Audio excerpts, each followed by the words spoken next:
என் பிள்ளையே, இப்போதும் சிலருக்கு மனதில் இனம் புரியாத கவலைகள் ஓடிக்கொண்டே இருப்பதை பார்க்கிறேன். சிலர் நேர்மறையோடு எண்ணத்தையும் வாழ்வையும் இணைத்து பார்த்து பழகி அதன்படி நடக்க ஆரம்பித்து நிம்மதியாக உள்ளனர்.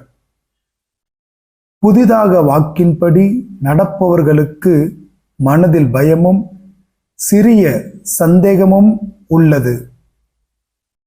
உங்கள் வாழ்வில் தினமும் எதையோ தேடி ஓடிக்கொண்டு இருக்கும்போது அது உங்களிடமிருந்து விலகி செல்வதாக தோன்றும்.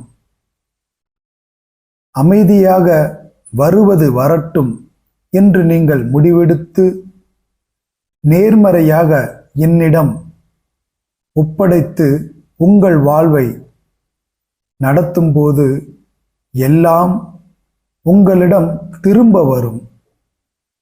சிலருக்கு ஏதோ ஒரு கவலை புதிதாக வந்து கொண்டு இருக்கும். ஆனால் இது உங்களை பெரிதாக பாதிக்காது.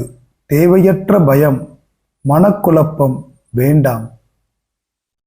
இன்றைய நாள் முடிந்த அளவு ஓம் சரவணபவ மந்திரத்தை உச்சரித்து கொண்டு இருங்கள். ஓம் சரவணபவ என்று பதிவிட்டு என்னை சுற்றி இருக்கும் எல்லாம் நன்மையாக மாற வேண்டும் என்று பிரார்த்தித்து உங்கள் பணிகளை தொடருங்கள். எல்லாம் நன்மையாகவே மாறும். நல்லதே நடக்கும். ஓம் சரவணபவ. திருச்செந்தூர் முருகா துணை.